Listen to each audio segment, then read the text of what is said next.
so great. We're going to change things up a little bit from the agenda. Food came. We had a few add-ons where people came in, but we've got over 100 people here, so we're going to make it. We have the Norfolk Strong Welcome Wagon. There's probably 8 of the ladies here that are helping. If there's anyone that's elderly or wants a meal brought to them, we're going to be taking care of waters, drinks, coffees, desserts. So if anyone is slow or can eat and glare, that doesn't count. And they'll bring the food to you. We've got roast beef, gravy, mashed potatoes, green beans, carrots. The rolls are on the table. There's plenty of salad, a ton of desserts afterwards. We've got a great agenda tonight, so we're going to get started right away. And Tom Shockey, wherever you are, stand up. Can you start us off? Can I get everyone to stand? We're going to start with the pledge of allegiance.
We're going to do a couple of things now. We're going to move on. The food line went nice and quick. I really can't thank Jess. Can you raise your hand for a sec? That's Jess. She's with the Norfolk Strong Group, the Welcome Wagon. So those are the groups, the ladies that are all helping us at this event.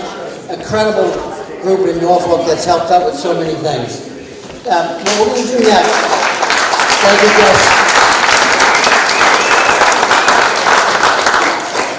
She asked me not to do that.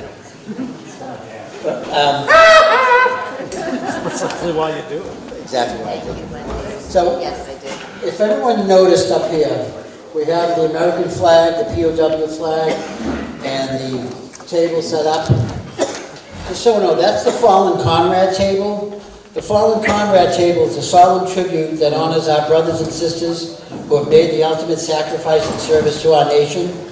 The special table serves as a powerful reminder of the bravery, commitment, and dedication of those who fought for our freedoms and did not return. It stands as a poignant symbol of loss, emphasizing the void left in our lives and communities. Each element of the table is carefully chosen to reflect the deep respect.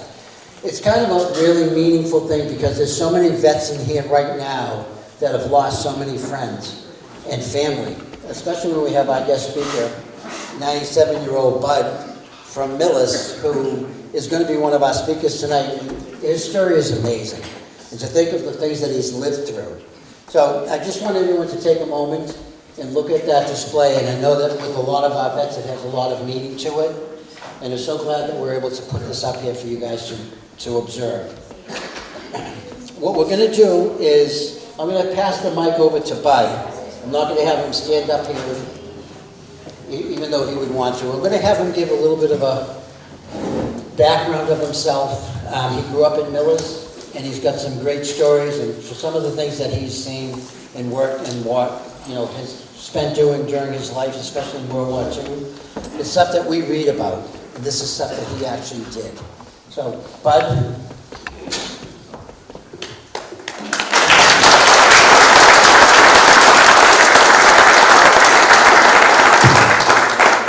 As you said, my name is Bud Shropshire, and I am a Millis County, so to speak. I'm pleased to see that we have two members from our post in Millis, from POA. Say hi over there, okay? What's that? And first of all, I want to deviate a little bit from, to tell you what Millis was all about during the war years. In school, I learned that in Europe there was a war going on. I have it right, this obviously. Anyway, and in the part we were about to play, Franklin Roosevelt declared war on Germany on September 11, 1941, and in his speech to the nation, this is what he said. Every citizen in every walk of life shares the same responsibility. The lives of our soldiers and sailors and the whole future of this nation depend on the manner in which we, and every one of us, feel our obligation, and that, my friends, is what we did.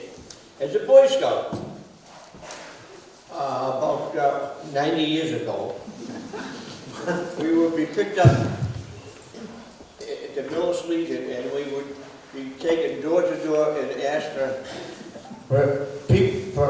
equipment for the scrap drive. We would collect aluminum pans and copper, and I can remember some women giving me brand new pots and pans just to give something for the scrap drive.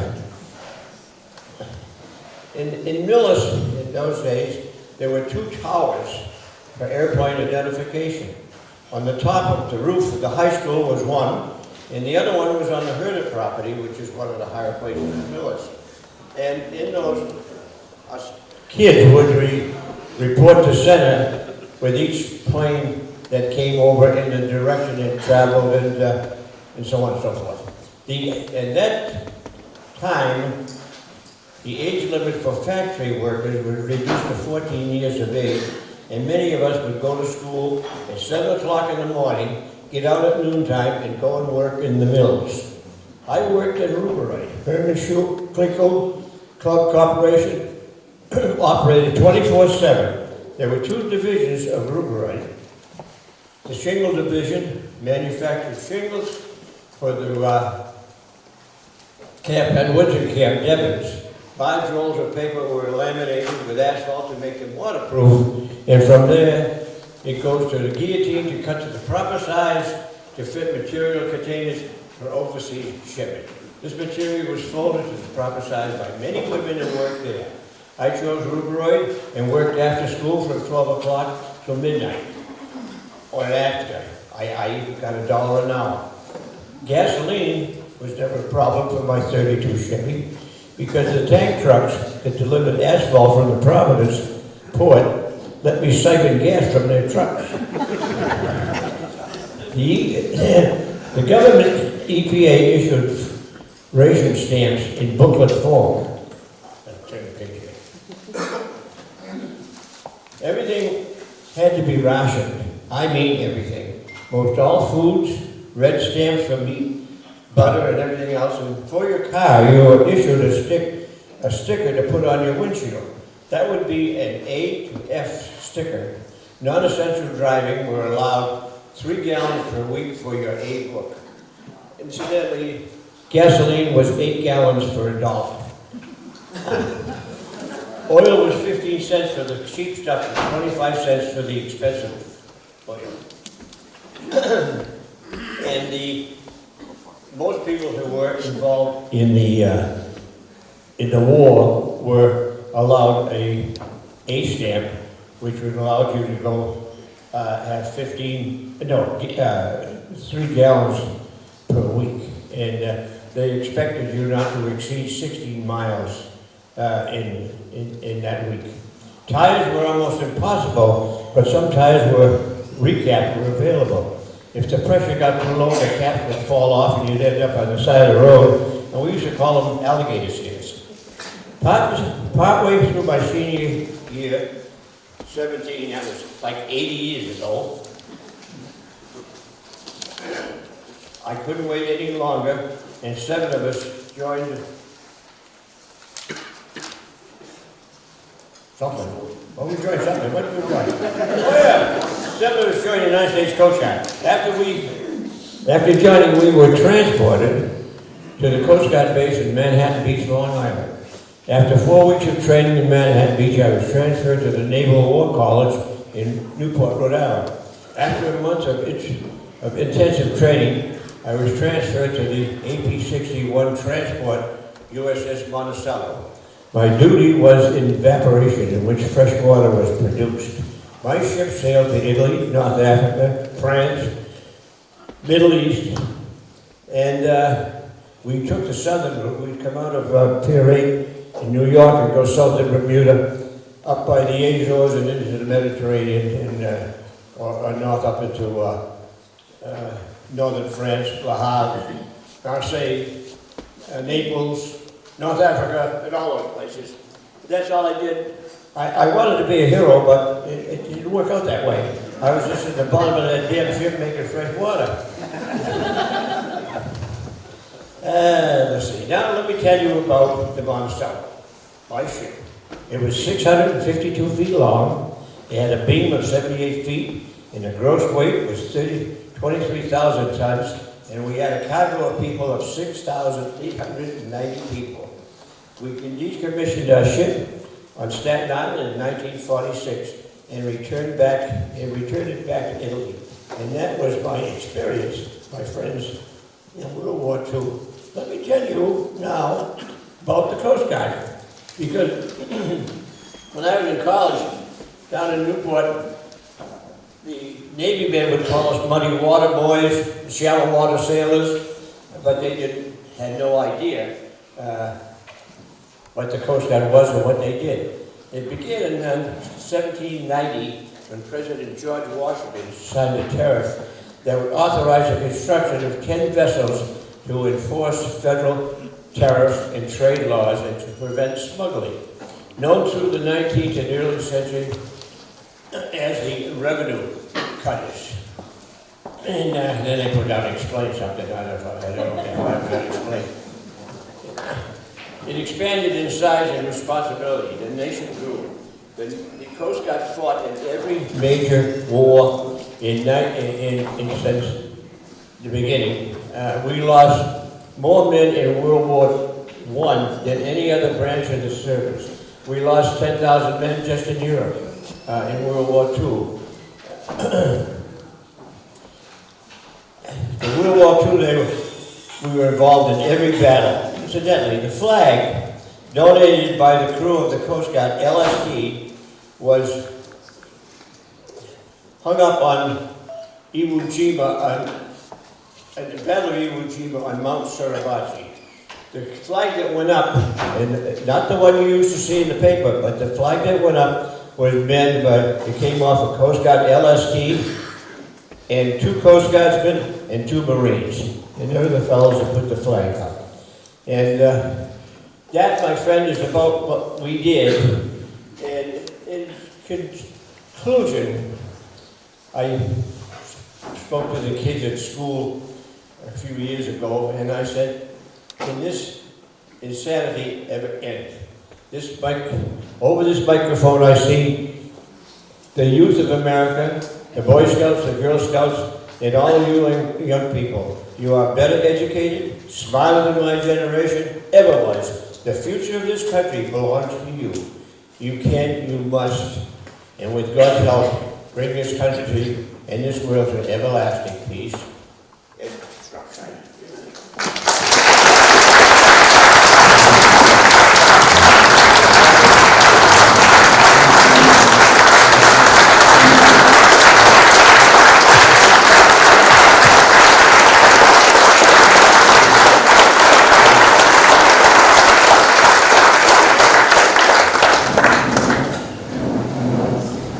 Thank you, Bud. I get to enjoy Bud a couple of times a month because we sit down for coffee at the Millis Legion. And one of the better stories that I remember him telling me was, one of the things he enjoyed most was he was bringing troops back from the battles of World War II. And I remember him telling me pulling into New York Harbor and having all the ships, the boats out there with the red, white, and blue spray hoses, and pulling in and seeing all the families welcoming back all the people that were returning at that time. So it's got a lot of good memories. Bud, thank you. That was a high point, yes. Thank you. What to do next is I'm going to have Frank Zoli talk about the Marine birthday.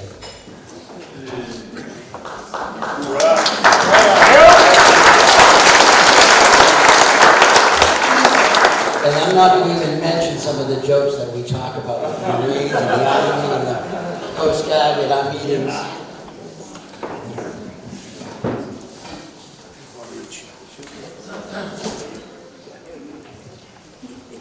Hello. My name is Frank Zolli. I'm a Navy veteran. But today, we are one day away from a birthday. That birthday was 1795, 249 years ago. 1775. Never said 1775. Didn't I see that? A couple years ago. He's a Navy. Marines will never tell you. Okay. Tom Tavern, Philadelphia, Pennsylvania. Okay. Yes, we're going in the box. This is the same guy that hassled me in the line. Start over. That's all right. We'll get you there. It's a birthday party. And that's what you do at a birthday party is have fun. So we're going to have some fun. So I would like to have all the Marines, including this guy, stand up.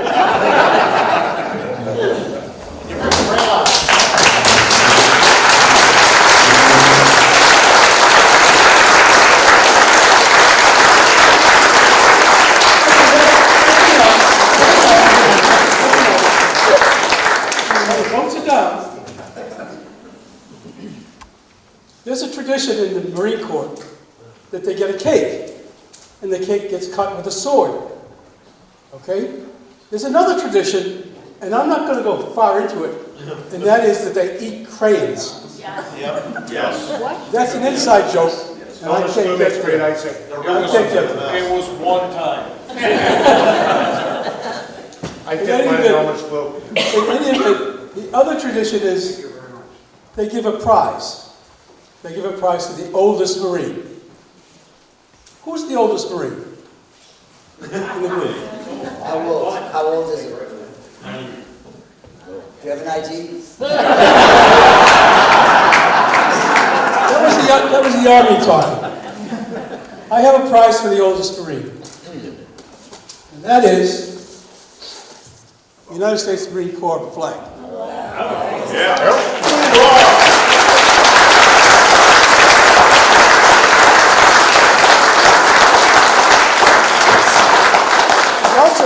There's also a prize for the youngest Marine.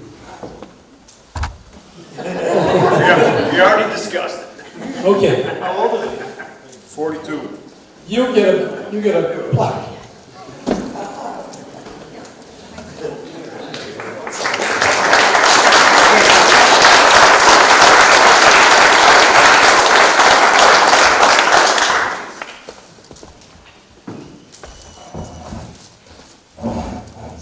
We ought to give a prize to the best looking Marine. That's going to be hard to do. Jeannie's got the most majestic. Look behind you. Hey, we're messing with the Marines over here.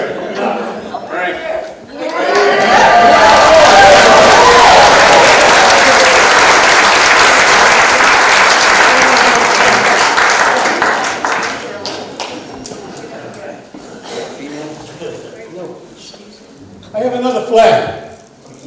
That one for a Lady Marine every time. Every time.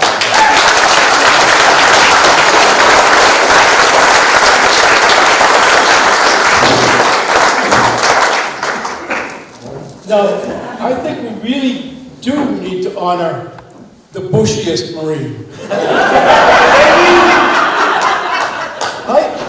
I've known this bushy Marine since he was 7 years old. He didn't always look that way. But all of that is bought and paid for. So here's to the bushy Marine.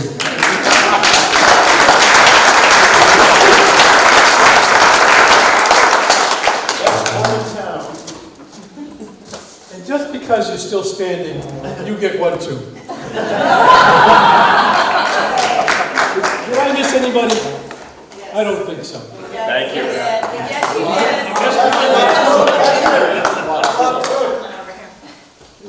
I thought you were going to be what happened to the oldest Marine? He was 9 years old.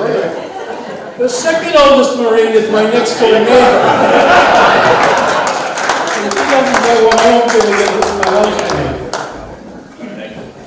You, what's your claim to fame?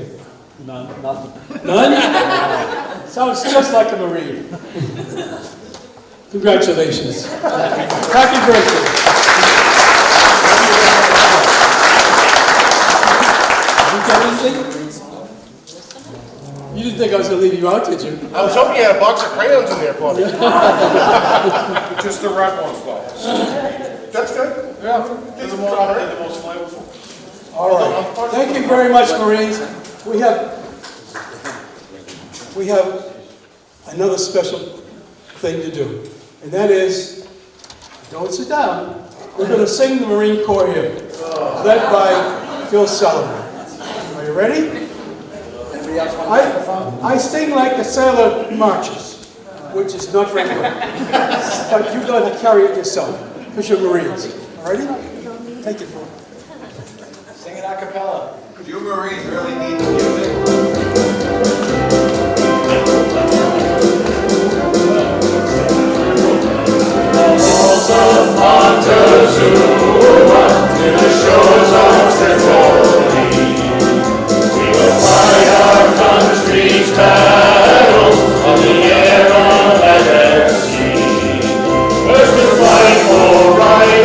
Freedom, and to keep our honor free.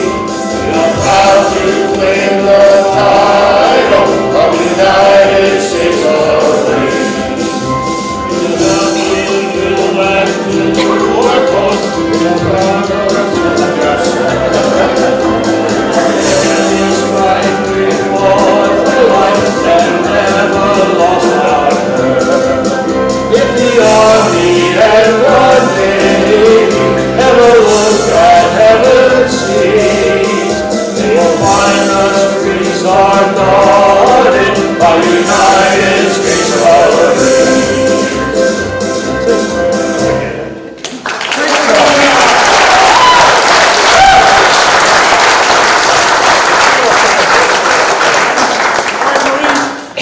No, not yet. They can't sit yet. They can't sit yet. Marines, because one of you guys must want to join this incredible legion. We're going through this. Anyone in particular? I'll try to. I might have to take you guys outside. Show the army test. All right, second phase. If they didn't take these off the chairs, look in the back of one It's chair under the back, for a underneath yellow. the front. They're under the front. Did you move them? I did it, Jesse did. Wasn't me. On the front of the chairs, there's a yellow sticker. Sticky note. Underneath the middle, under the middle. It's under the middle front.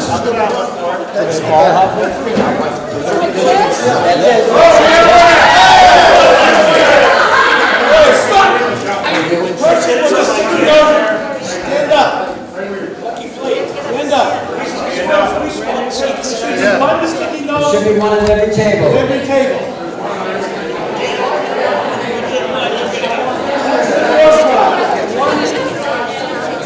Just became a member. Congratulations. Your dues are payable this evening.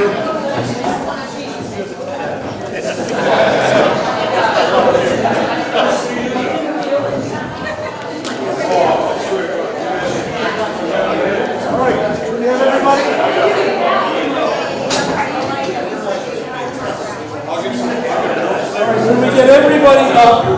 when we get everybody up, I'm going to ask you in order to raise your hand when I ask which branch you are in. Okay? So the first branch is Army. How many Army do we have? If you don't yellow stickers, if you don't get the yellow stickers, you don't get you can do it. We're going to need more instructions. So, how many Army do we have? 1, 2, 3, 4, 3, 5. All right. Is there only sticker holders? Is it only sticker holders? I have an Army plaque for everyone who raised his hand and was in the Army. So we'll put those right here and you can pick it up. The next branch, Air Force. 2. We've got plaque for you as well. Those are the upright sheet. 3. He's Air Force. You didn't get a sticker. 4. Only one of the yellow stickers. I think. It should be one prize per table. I suspect arithmetic. You didn't specify directions, so directions are going to go. Navy. Any sticker? Any sticker?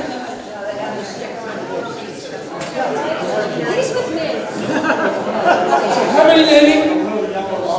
1 Navy? 2? All right. We should all. We've done the Marines. Coast Guard. Yeah? Coast Guard. All right. Well, anyone? The Marines are, you already got it. You already got your sticker. You get a veteran plaque. CB's, we got a CB here too. This is a veteran's plaque. And that will go to the Marines because we gave the Marines. This is something different. Okay, thank you all very much. Hope you had fun. And we'll move on to the next slide.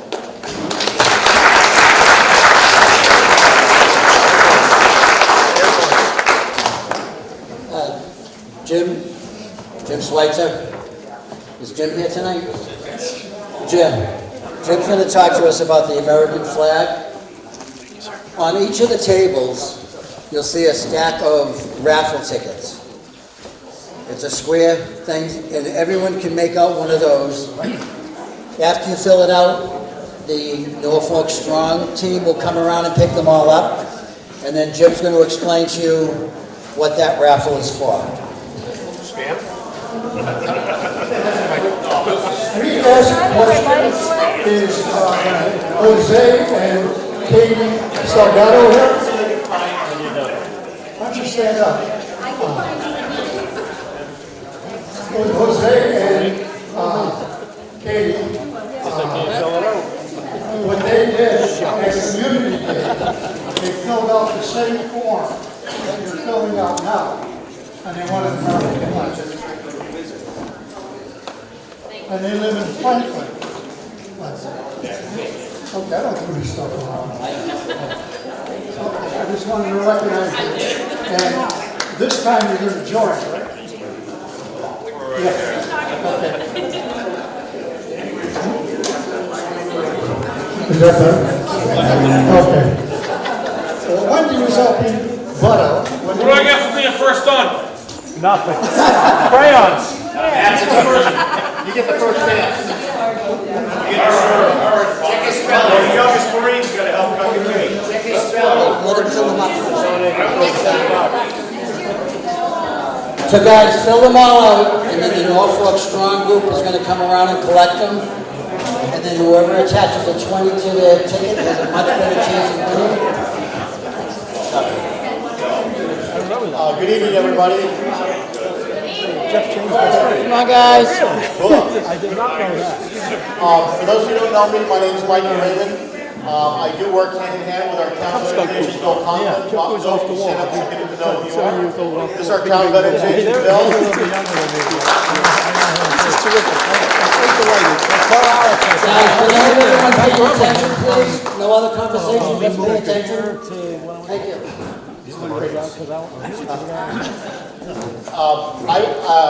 I'm fortunate enough that I work also as a veterans agent for the town of Mansfield. We'll get into the nitty gritty and the muddiness of it, but I work with Phil, and basically there's a whole thing, if you've heard in the news, don't feed the sharks, so the claim sharks. So basically we have a lot of nefarious law firms, go figure, that take advantage of our veterans and widows. And they're pushing back on a lot of the, quote, accreditation. So with that said, to keep it short and simple, to be accredited through the Veterans Affairs and the Office of Inspector General, veterans agents have to put in a minimum of 20 hours a week at this time. So our veterans agent, because we're a small town and our budget doesn't have that budget. So I work with Bill, so if any veteran, and by the way, after tonight, if any veterans here that need to sign up for VA healthcare or need to file a VA claim, please see me afterwards. I brought intents to file a claim. That's like when Belichick would throw a red flag out on the field. All it is saying, hey, I'm going to file a claim, I'm not telling you nothing about it, and you have 1 year to file that claim. It also gives you, if it takes a year, you'll get 1 year of retro. And let me just dispel a myth. I hear all the time, God bless you, bud, 97 years old. Yes, you are a hero, because you're one of the greatest generation. And I hate when I hear all the time when I talk to vets. I have veterans, I've done over 1,000 claims since 2015. And when I hear any veteran say, I was just a cook, I immediately shut them down and say, well, without a cook, I didn't get to eat when I was in the Gulf War, when I was stationed in Korea. Not the Korean War, I was there in 92 to 94, there was no war, thank God. But with what you did, without having fresh water in those boats, how many service members were, how many guards, how many coasties were on your ship with you? 400. How many? 400 had been the ship, and we hauled 50,000 people to Europe. So, without fresh water, your 400 people would have been dead in the middle of the ocean. So what you did was very important. So every veteran, no matter what you did, whether you're a cook or you're the fighter jet pilot dropping the bombs, hitting the target missiles, you got the cool job. Everybody's important. It's a spoke in the wheel. Every veteran is important. With that said, the second biggest thing I hear is veterans come to me like, I don't want to file a claim. I don't want to take away from another vet. Get that out of your head. Please, you are not taking anything away from Bud, from me or any other vet in this room. You're actually hurting your fellow vets by not signing up for VA healthcare. And by the way, if you got Blue Cross Blue Shield, Platinum Deluxe, whatever, that's great, keep it. But by you signing up for VA healthcare, you've now just added one more soldier, sailor, Marine, Guardsman, or Spacey, whatever they're called. The budget. You are now adding one more body into the system. So when we go to Congress every year and try to get budgets passed for the VA, they have to get more. So that means at West Roxbury, Brockton, Jamaica Plain, that means we get more nurses hired, more doctors, newer CAT scans, MRI machines, more studies and research. So you're hurting your fellow service members and veterans by not signing up. And by the way, every veteran has hearing loss and tinnitus. Yes. What? And how many wives or husbands in here have to repeat things twice to your husband or wife? Yes. And he's always got the TV up so darn loud. So let me tell you something. Talk to Bill, he'll refer you to me. I'll help you file a very simple VA claim. You'll go to an appointment in probably Milford, because everything's contracted out with the VA now. You go to an appointment in 3 months, you'll get a 10% disability, you'll get $400 off your property taxes, you'll have access to the VA healthcare system. What do you have to lose? Nothing. You earned it. You earned it. And by the way, I'm a member of the Legion, the VFW, the DAV AMVETS. They're all wonderful. And how many veterans are in the room right now? Raise your hand, please. Now, leave your hand up if you're a member of the American Legion. Okay, those of you put your hands down. Who's the commander of the Legion? See her after the meeting. You need to join the Legion because you are eligible as a veteran. And the reason why, veterans, we have strength in numbers. We have a thing, and unfortunately after, I'm not going to get political here, but an event happened a couple years ago on January 6th, which didn't look very good. And we used to have a thing when the American Legion, the DAV, the VFW, and AMVETS, up until that time, for 100 years, our organizations used to storm the hill. We can't use those words anymore. They'd be misconstrued. But we still storm the hill for veterans benefits. And those of you, many veterans in this room may have known, in August 2022, President Biden signed the PACT Act, one of the largest bills for veterans, where it recognized 22 cancers, diabetes, and respiratory illnesses, or they're now called presumptive illnesses. So, is there any Vietnam veterans in the room? So please don't answer this question. If you've been diagnosed with any kind of cancers, diabetes, it's called presumptive. All you got to do is tell the VA, I was boots on the ground in Vietnam, I was exposed to Agent Orange, I have this diagnosis, bam, your claim will be approved in under 3 to 4 months, and you'll get what you deserve for the exposures you were exposed to in Vietnam. And by the way, Agent Orange was in Korea. Any Korean veterans in here? None? Wow. We were World War II, but no Korea. They got skipped over. The Forgotten War, go figure. And then, is there any Iraq, Afghanistan veterans in the room? And Persian Gulf War veterans? You were at burn pits. You were exposed to a lot of toxins. And we bombed the hell out of Iraq. A lot of gases and stuff were released. So, hopefully you don't have anything wrong, but if you do, sign up for the VA burn pit registry, va.gov. Get on that list. So, God forbid, 10, 20, 30 years from now, when something goes wrong, you're in the system and you'll get care. So, yeah. And I'll tell you what, not to get political, but every year, I've been doing it for 9 years, every March we storm the hill. The DAV, Legion, and VFW get together, and we do it within a whole week's period in March. And we go to D.C., we meet with Senator Warren, Senator Markey, Jake now. I used to love Joe Kennedy III. He was very, very pro-veteran because of his uncles. And our other 8 congressmen and women in the state. When we go to D.C., when we meet with them, the first thing that comes out of our mouth is the veteran service organizations. We're not blue, we're not red, we're green. We're here for veterans, and these are the bills we need you to pass to take care of our veterans, their widows, and their dependents. And we hold their feet to the fire. And we tell them, don't forget, veterans vote, and we do vote. You better vote if you don't. And we hold them accountable. And we put report cards on them. So with that said, I thank you for all of your service. Thank you, Bud. It's great. I mean, we're so lucky to have a World War II veteran. I mean, I can't tell you, they're going every day. It's sad, you know. And we have Vietnam veterans going every day. Anyway, when's your 98th birthday? Oh, please, June 7th. June 7th. Okay. You're 70. You're 10 days older than me, and a couple of years. But, so any veterans in the room, if you've not signed up for VA healthcare, or have never filed a VA claim, I brought paperwork. Please see me afterwards, and we'll definitely help you out. And you're not taking away from your brothers and sisters. You are helping them. Are we clear? Crystal is the answer. So thank you, and join the Legion if you haven't, because we have strength in numbers. And I know the Legion in Massachusetts, we have like 27,000 members, but nationwide we have millions. Like I was the state commander of the VFW the year before, and when we go to Capitol Hill and we yell at the Senate Armed Forces Committee, the VA Committee, and the Joint Forces Committee, I can't think of what the name of it is, and we tell them, look, yes, there may only be 500 of us in this room right now, but we have 1.5 million members behind us across America. The Legion has, I think, over 5 or 6 million members, I think, nationwide. And we remind them that.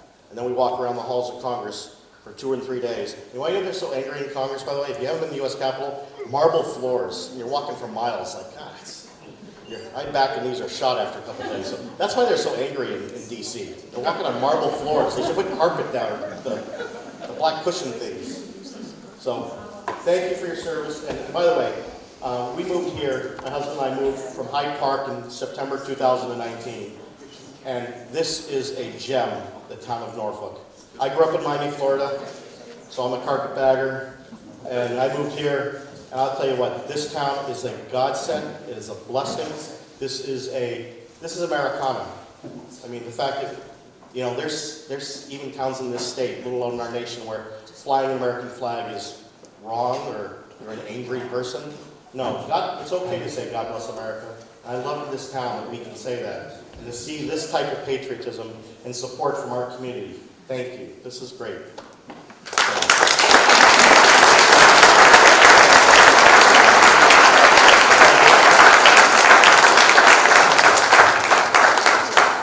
One of the things that's not on the agenda that I'm going to have, we have a Norfolk resident that just ended up being called into combat duty, went to Syria.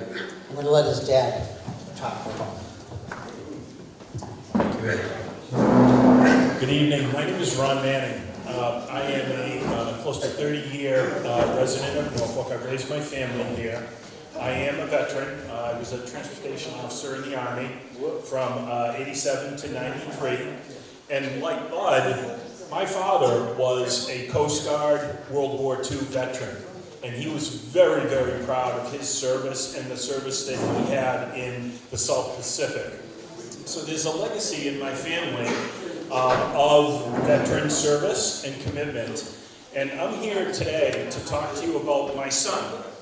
My son, First Lieutenant Cole P. Manning, left for a combat deployment in Syria, to go to Syria. He left on Wednesday.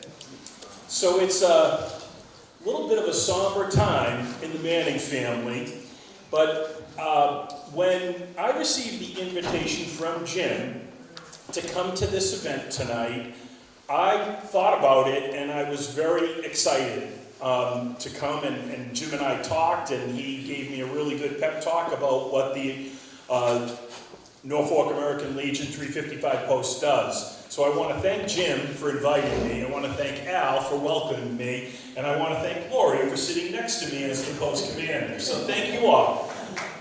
So I want to say a few things about my son's path. So Cole grew up here in Norfolk. We live on Union Street, and he went all the way through Norfolk schools, Norfolk Public Schools, KP schools. He went to KP Junior High, he went to KP High School. He was a hockey player, and you know, growing up in Norfolk, it's a quiet community, and it's a nice place to raise your family and a safe place to be. But Cole always had a passion for service and commitment. When he graduated from college, when he graduated from KP High, he decided to go to Mass Maritime Academy. And we joke in our family that he had to go to Mass Maritime for the structure and the discipline because he couldn't bring his mother to college with him. But he took to the structure and discipline very, very well. And Mass Maritime is a very unique school. He joined the Army ROTC program, and he worked his way through leadership positions at Mass Maritime, including being a squad leader, and then his senior year, he was the executive officer for his company, 5th Company. And as he was the executive officer, he was responsible for company discipline. And he'd come back to his room after being at the library, or that's what he told us, and there would be like dumped trash outside his room. And because he had to inflict disciplinary for some of the misguided cadets. And he'd call home and he'd be like, "What's going on? I'm doing what I'm supposed to do." And we'd explain to him that, okay, you're in our Army ROTC and you've decided that you want to go on active duty. This is training for what you're going to have to do when you assume your career as an Army officer. Well, lo and behold, he graduated, he got his commission, and he started active duty 2 years ago, coming up in January. He started off as what they call a gold bar recruiter, where he went down to Fort Meade and he began connecting to all the junior ROTC and ROTC programs in and around the Maryland area. And then his MOS is he's an infantry officer. So he then went to his infantry BOLIC, Basic Officers Leadership course, at Fort Benning, Georgia, now called Fort Moore. For those of you who might remember Fort Benning, but it's Fort Moore, and he went through the training. Now, I want you to understand this about my son. I'm a pretty big guy, but my son is a big guy. He is 6'3", 235 pounds, and he is required to do unbelievable endurance training as an infantry officer. 20-mile ruck marches, 10-mile runs in time. Just a huge amount of commitment and obligation that the officers in today's Army has to serve. When he finished his IBOLIC training, he was assigned to his duty station, which is the 10th Mountain Division, up at Fort Drum, New York. I thought it had something to do with the fact that they knew he was a hockey player and he might be one of the only people in the Army who could survive a winter up in Watertown, New York. So he got up to his unit and he immediately is engaged in making things happen. He quickly finds out that they're scheduled to deploy to Syria and replace the 82nd Airborne, and they have been training for months, including the entire month of May, where they went down to Fort Polk, Louisiana, and practiced what they call the JRTC. I'm not sure exactly what that means, but it's the Joint Readiness Training Center. And so what they did was they practiced their deployment. And he was out in the field for 4 weeks. So, all of this is building up to the fact that Cole knows his deployment's coming and the Manning family knows that this deployment's coming. And knowing it's coming and when it comes are two different things. So right now, he left on Wednesday morning. They flew from Fort Drum to Ireland, from Ireland to Bulgaria, from Bulgaria to Jordan, and from Jordan to Kuwait. On December 14th, he goes from the holding base that they're in Kuwait into Syria. Now, Lori had asked me, what's actually the Army doing in Syria? The 10th Mountain Division represents about 800 soldiers that are in Syria. And I've been doing some research on this to find out exactly what he's going through.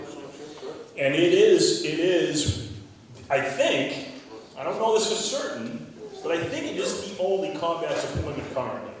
Now, we obviously have presence in Kuwait, and we obviously have about 2,500 soldiers in Iraq. And they've been practicing a series of things. Cole's job, as it stands now, before he becomes a platoon leader, is to go out as a forward observer, and they track the enemy movements and the friendly movements. And I asked him about that, and he said, we have tracking devices on everything. The technology that's used in today's military is amazing. And so he is in a position where he can see all the movements on the battlefield, and he can help the commanders decide about their engagements. And I thought that was a really interesting assignment. And he said that's what they practiced at JRTC when they were at Fort Polk. So right now, he texted me this morning because there's this great app called WhatsApp, means you can internationally text. And he's 8+ hours ahead of us, so when I woke up at 9 o'clock this morning, he was wrapping up his day. He said, you know what, Kuwait's not too bad. We have a Burger King and a Popeyes. And I told him to go get some chicken. Jim invited me to come, and we talked about it. And I said to him, you know, I want the people at Norfolk to know that we have young men and women who make commitment to this country. And I'm really proud of my son. I am so proud that he is committing to service, stepping out. I mean, he had 2 weeks of leave before they left, and he was hanging out with his high school friends and his college friends. But he came home after some late nights, and he would be like, it's a little different. It's hard to connect to like what my high school buddies are doing.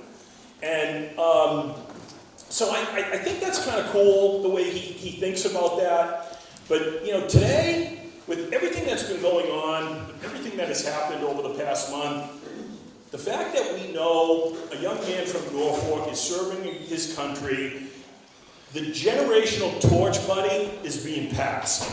And it's being picked up through the generations. And I think that's a really good thing. And I think it's really good that you all know that we have young men and women out there that are willing to sacrifice and commit and really serve and defend this country. So thank you very much for having me. I hope that was an okay speech. I wanted to connect it to the new generation, what they're doing, and let you Norfolk residents know that we've got a young man from Norfolk who's serving. Thank you very much.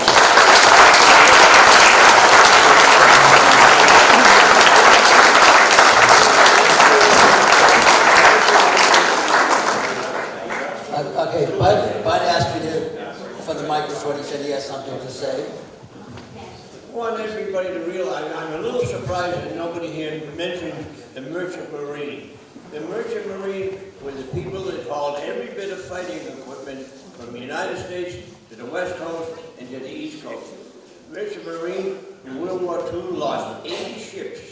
My neighbor, Buddy Kearney, whose monument is to my front yard, was on one of the Liberty ships.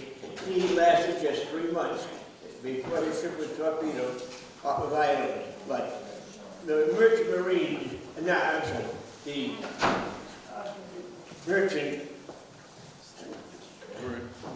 yeah, what am I trying to say? Armed Guard. They had the Armed Guard Navy on there, and they did a hell of a job in World War II, and I think they should be recognized.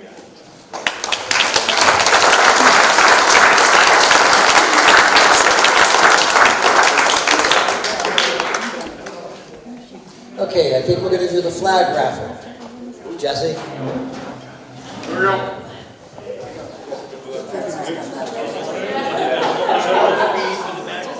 I got it. I think you were sitting back it off, so I couldn't get back.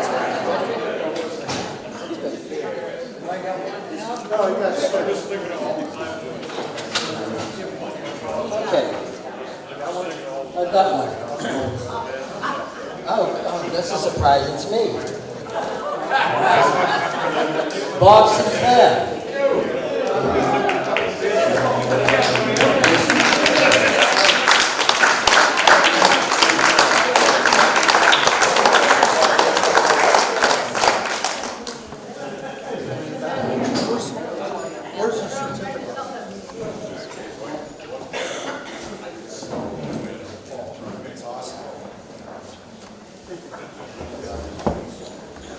Good job, Bob.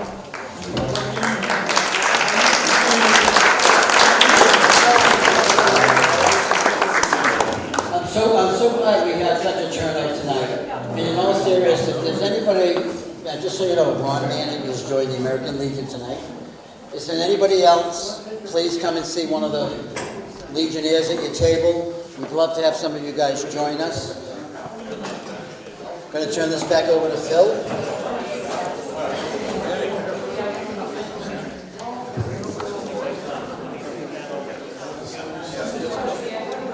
Let's see if we can get everybody to say God bless America.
Everyone for coming tonight. I hope everyone had a good time.